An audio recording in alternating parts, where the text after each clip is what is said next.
is Yolanda M. Smith, and welcome to another edition of the Andre The Beast Crayton Show. And my co-host, he's the co-host today. Yeah. Andre, I'm a co-host too, by the way. We've got a special edition show for you today. As a matter of fact, we've got a guest. Her name is Dyamond Wilson. She is a student over at Ivy Tech, but she's also a mom and she works in the dental field. So many facets to this beautiful young lady. But today, she is going to be the moderator of our podcast. Dyamond, how are you doing today? Hey, Dyamond. I'm wonderful. Thank you, Londa. How are you? I'm doing great. So tell the audience a little bit about what we're going to be speaking on. We are going to be exploring the outlook of corporate America and entrepreneurs. We see today that people are leaving corporate America to start their own businesses. Yeah, we're seeing a lot of that today. Okay, well, you know what? The floor is yours. Take it away. Well, to start off, tell me a little about yourself, Yolanda. What do you do today? Well, today I am the CEO and Chief Brand Therapist of Branding for Success. That is a company where I am a coach, a brand strategist, and a speaker. I specialize in personal branding and business strategy, helping entrepreneurs and corporate professionals to be able to unleash the power of their personal brand. Recently retired. So, yeah. Yeah, I heard you retired from corporate America. What made the big change? Well, you know, it's one of those things where there comes a time, right? And I knew I always wanted to have my own business. So for me, it was, I started my business back in 2018. So I had been preparing for the shift for quite a while. And, you know, sometimes you just know when the time is right. And it just so happened that it came this January and, you know, I made that leap. Well, congratulations. I'm happy for you. Thank you. Thank you. So with that, I hear that there is this big talk about a gig economy. Have you heard of it? Absolutely. Yeah. Tell me more. What is it? So the gig economy really centers around the fact that people have decided that instead of just working a traditional 9 to 5, that they will do different gigs, if you will. They take their expertise and maybe contract it out. They may work several different jobs because it allows them the autonomy and the ability to have flexibility and prioritize their life the way they want to live it. So, for example, you could be, let's just say if you were a graphic artist, you could be a graphic artist and you could actually contract out to organizations or to individuals, right? Just kind of freelance your work. But you also may want to drive Uber or that DoorDash over here or do some other things. So it's like they feel like they get freedom of the time. People feel like they get freedom of the time. They can still prioritize the things that are important to them. So if that means going to a kid's game or doing some things like that, and quite frankly, they're making the same amount of money overall that they would have made sitting in the chair with the butts in the seat from 9 to 5. I see. So with that though, for how you say that they're contracting their own gigs, do you see stress involved with that? I could see myself stressing if I had to worry about how many gigs I would get that week or how to make those ends meet. Well, I think that there's preparation and planning to anything, and you've got to be strategic and intentional about how you go about it. So I think that really it's you being able to articulate your value and sell yourself to other people and build your brand in a way that people know who you are so that, you know, you're sought after versus chasing business. So it's going to be a fine art. Obviously, if you're just starting a business, it takes some time to build up and ramp up. But once you ramp up, you start to get a reputation, and that's a positive reputation, then it's very easy to see how people will be seeking you out. Or there's platforms that you can be a part of that guarantee that at least there's an opportunity for people to get you. So things like Fiverr and Upwork and those type of platforms where freelancers go and offer their services, and you as an individual don't have to look all over. You go one place to find them. I see. So I love how you say that is they're hard workers and that they're doing their own thing. Why do you think people are leaving corporate America today? Oh, Well, there's probably a plethora of reasons, but one, COVID happened, right? Hmm. And COVID created a huge shift. And in Big that scare, shift, really. huh? A big scare, really. Yeah, it was very scary, but in the midst of that scariness, we were all isolated and had to hunker down, right? So people were at Mhm. home. And being at home gave you an opportunity to really rethink some things. And perhaps you really understood how much you were missing out on your kid's life by working so much. And we had been a society that had put so much focus on career advancement. Everything was about, your career. And I think what happened is some people realized I don't need all that. I want to make a good living for my family, but I don't want to miss out on my family as a consequence of me trying to make, advance my career. I think the other thing that you see has to do with leadership and the culture of organizations. And through this prioritization, I think people enjoyed the freedom of working from home, or at least working maybe in a hybrid environment. And for those organizations that chose not to allow that to remain, you saw a lot of people take off because they realized that they want a different lifestyle.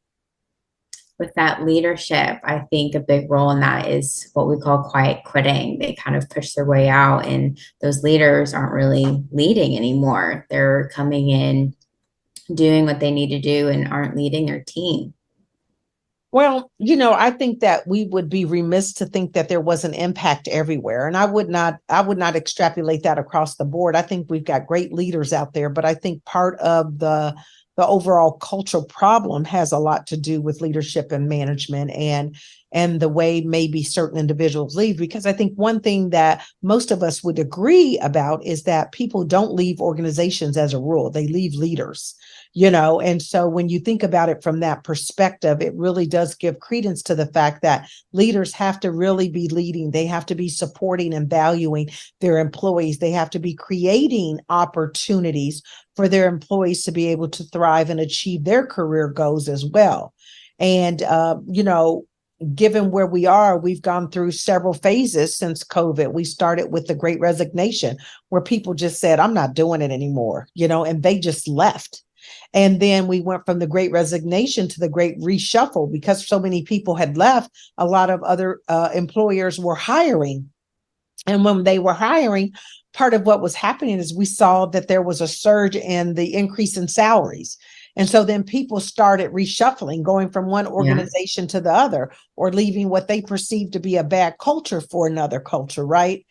And then as that sort of settled in, that's where what you referenced, the quiet quitting, came in. Now, quiet quitting too is where not just leaders, but it's employees that feel like maybe they don't have the entrepreneurial desire, Mhm. but they're not really happy at their job. So instead of leaving for whatever reason, they could be on the cusp of retirement. There could be other factors at play, other family obligations that would prevent them from moving or going, somewhere else.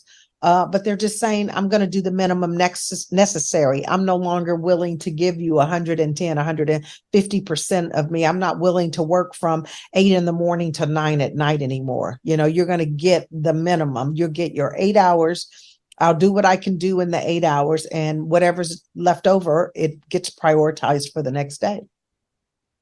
With the difference of prioritizing, of having your own business, you are in charge of that yourself. So I think why a lot of people are more successful today is having those small businesses. They prioritize their own success. Well, I think certainly you have an opportunity to have freedom. And if you're the boss, you call the shots. You've got to figure it out. Now, one of the things I would say is that it's important that you position yourself with people that have sort of paved the path, or at least have been there where you choose and desire to go, So you get yourself coaches and mentors at small businesses. And I mean, and one of the things that I do is I help entrepreneurs to be able to build sustainability in their businesses and the right frameworks so that they don't become, the one-hit wonder, or they're out of business within 2 to 5 years. So it's really being strategic and thoughtful about how we put in processes, systems, and things of that nature, but also how you build your brand. How do you master your messaging so that you attract the right people to you? And so it's not easy. Entrepreneurship's not easy, but you certainly see that it's a very, very fast growing segment of the overall economy. I read the fastest growing population is the Black woman force. What's your opinions on that?